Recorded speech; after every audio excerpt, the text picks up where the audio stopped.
savait que les gens ne respectaient pas le noir. Jusqu'à aujourd'hui, ça continue. On a toujours qualifié le noir de sous-homme. Certains nous voyaient comme des animaux, en fait. Vous avez suivi les histoires de la colonisation, de l'esclavage. Les noirs ont été torturés, exposés dans des cages comme des animaux sauvages en Europe et tout. Les noirs ont été castrés pour les empêcher d'avoir même de la progéniture. Les noirs ont été traités comme moins que des animaux. Vous savez qu'au Congo, on trouvait que le carton coûtait plus cher que la peau du noir. On préférait sécher le caoutchouc sur la peau du noir que de payer du carton pour sécher le caoutchouc. Le noir a beaucoup souffert.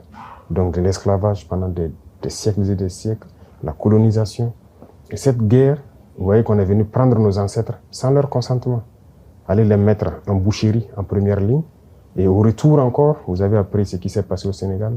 Quand ils ont voulu réclamer leur argent, on les a tués. C'est-à-dire qu'ils ne considèrent pas le noir. Et ça, ils sont allés se battre aux côtés de soi-disant alliés, qui les traitent comme ça. Mais imaginez si c'est le nazisme qui avait gagné. Ça allait être une catastrophe. Donc voilà pourquoi j'ai dit que c'était une lutte à mener.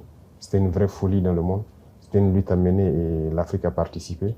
Et aujourd'hui, on peut dire merci parce que le peuple qui a consenti le plus grand sacrifice, c'est le peuple soviétique.